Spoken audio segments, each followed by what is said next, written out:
విశాఖపట్నంలో కనక మహాలక్ష్మి అమ్మవారు ఒక చెయ్యి తెగిపోయి ఉంటుంది అమ్మవారికి. మరి ఆవిడ ఎంత అనుగ్రహమూర్తి! అసలు ఈ మార్గశీర్ష మాసంలో విశాఖపట్నంలో కనక మహాలక్ష్మి అమ్మవారి యొక్క దేవస్థానం ఇసకేస్తే రాలదు, అంతటి అనుగ్రహప్రదాయిని. ఆ తల్లి పాదముల దగ్గరికి వెళ్లి నమస్కరించాలి తప్ప ఆవిడ అనుగ్రహించలేనటువంటి విషయం లేదు. ఈ మధ్య కాకినాడలో నాకు అత్యంత ప్రాణ సమానమైనటువంటి మిత్రుడు, అతన్ని గుండె ఆపరేషన్ చేయడానికి థియేటర్లోకి తీసుకెళ్లారు అని చెప్పి డాక్టర్ గారు నాకు నా ఫోన్కి మెసేజ్ పెడితే, ఆయన్ని రక్షించుకోవడం నా చేతిలో ఉంటుందా?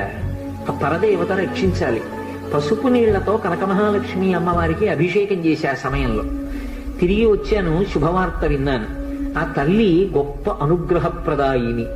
ఆ తల్లి ఏమివ్వలేదు, ఏదైనా ఇస్తుంది.